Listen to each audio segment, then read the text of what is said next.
एक रचना याद आ गई, गोदान, गो का दान। एक बहुत गरीब फैमिली थी जो पूरे जिंदगी भर सपना देती रही कि अपने बच्चों को दूध और दही खिला पाए, एक गाय को पाल के। लेकिन उसका पति बीमार पड़ता है और शैया पर होता है। 5 मिनट बाद उसकी डेथ होने वाली होती है और पंडित जी आते हैं और कहते हैं कि गोदान कर दीजिए तो आपका पति स्वर्ग सिधार जाएगा। उसकी पत्नी घर से गई, 1 रुपए का सिक्का लेकर आई और पंडित जी को दिया और कहा, पंडित जी मेरे घर में यही 1 रुपया बचा है, पूरी जिंदगी मेरा पति दूध और दही के सपने लेकर गौ पालने के सपने देख रहा था और आज आप कह रहे हैं कि स्वर्ग सिधारने के लिए गौ का दान कर दीजिए। मैं ये इसलिए बोल रही हूं कि आज गरीब के पेट में लात मारी जा रही है और मोदी साहब हमारे कह रहे हैं थाली बजाओ, थाली बजाओ, थाली बजाओ।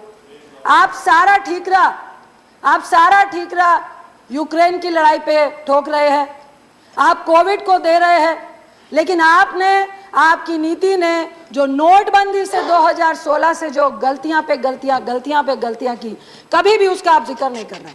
जितने अर्थशास्त्री थे उन सब ने कहा था जब हमारे देश की आर्थिक स्थिति बिल्कुल स्टेबल थी, उस वक्त नोटबंदी नहीं कीजिए। आपके स्वर्गीय में उनका नाम नहीं लूंगी, उन्होंने भी कहा था कि नहीं करनी चाहिए नोटबंदी। उस दिन से आज तक हम अपने देश की आर्थिक स्थिति को संभाल नहीं पा रहे।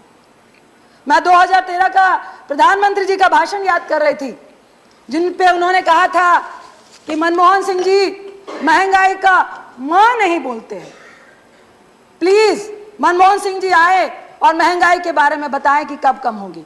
उन्होंने कहा मरो तो मरो आपका नसीब। ये प्रधानमंत्री मोदी जी के शब्द थे मनमोहन सिंह जी के लिए। उन्होंने कहा था कि आप गरीबों के लिए कह रहे हैं मरो तो मरो आपका नसीब। मुझे फिर याद आ रहा है कोविड का वक्त, जब करोड़ों लोग सड़कों में चल रहे थे, हजार किलोमीटर चल के जा रहे थे, तो मुझे लगता है मोदी साहब यही कह रहे थे मरो तो मरो आपका नसीब।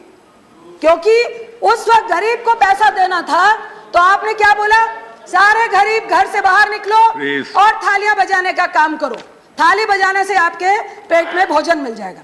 फिर हमारी माननीय मंत्री स्मृति ईरानी जी ने कहा कि जब भूखा बच्चा चीख कर भूख से व्याकुल हो रहा होता है तो सरकार क्यों नहीं सुनती है।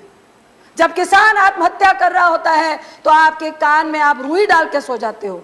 आई विश कि स्मृति जी आइए और हम लोगों के साथ, अगर आप चीख के उस बच्चे की पुकार और दर्द को समझ रही थी तो आइए ना।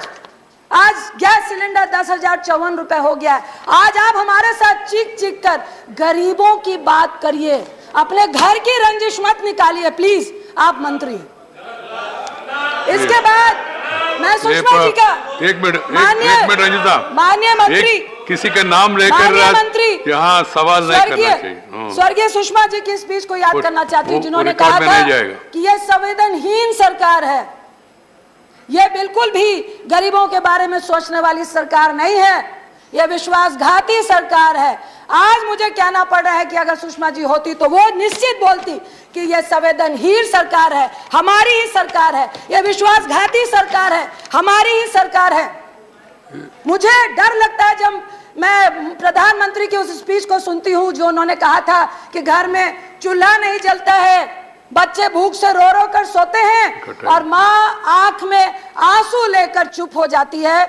जब आंसू की बात पीएम साहब के मुंह से सुनते हैं तो हमें डर लग जाता है, क्योंकि उन्होंने पहले मिडिल क्लास से महिलाओं के आंसू निकलते हैं, मेरे भी निकलते हैं, सब्सिडी छोड़ दो, महिलाओं ने छोड़ दी। कहा गरीबों को सब्सिडी देंगे, महिलाएं पसीज गई, हम सब ने सब्सिडी छोड़ दी।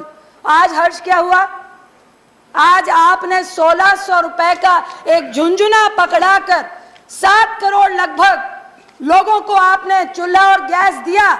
आपको मालूम था कि गरीब आपके झांसे में फंसेगा, 1 चुनाव 2 चुनाव आपने उज्ज्वला योजना से निकाल लिए।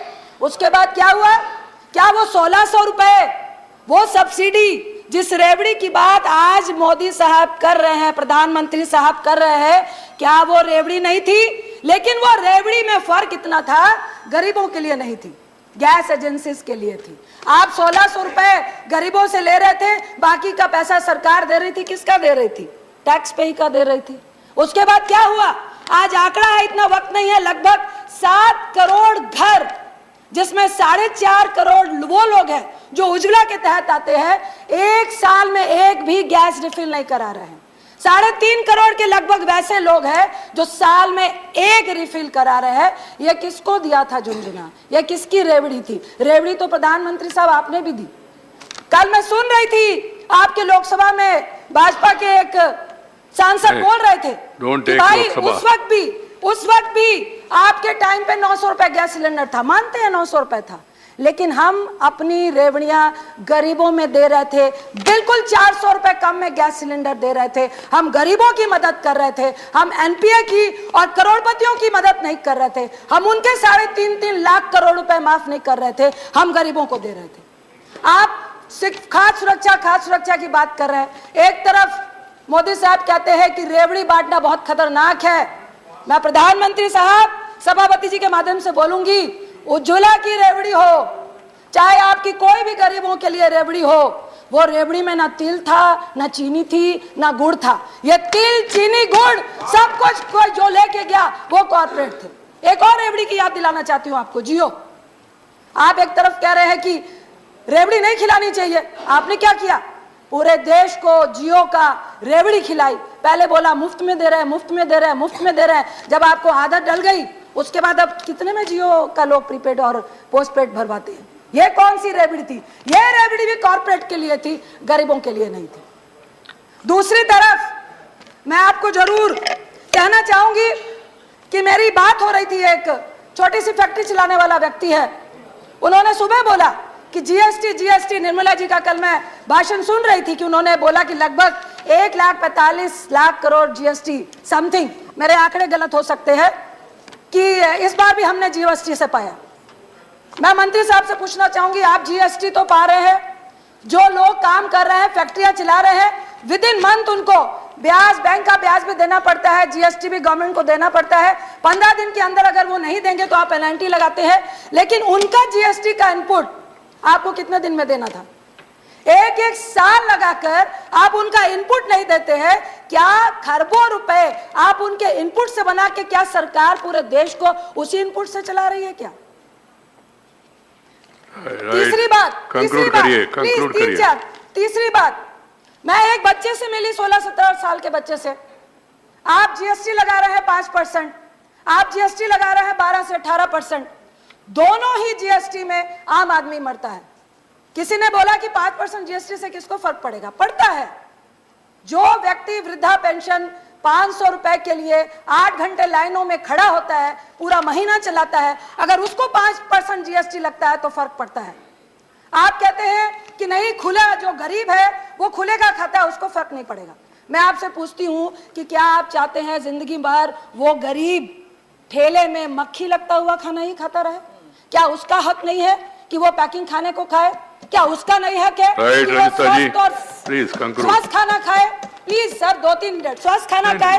दूसरी तरफ आप ये बताइए, टेट्रा पैक में जो 10 से 12 रुपए की लस्सी, छाछ, दूध, दही, हम सब बच्चे स्कूल से आते हैं तो जाके किसी भी एमडीएमसी के, एमडीसी के उससे छाछ लेते हैं, तो क्या उसमें आप 12 से 18% जो लगा रहे हैं वो क्या गरीब अमीर खाता है?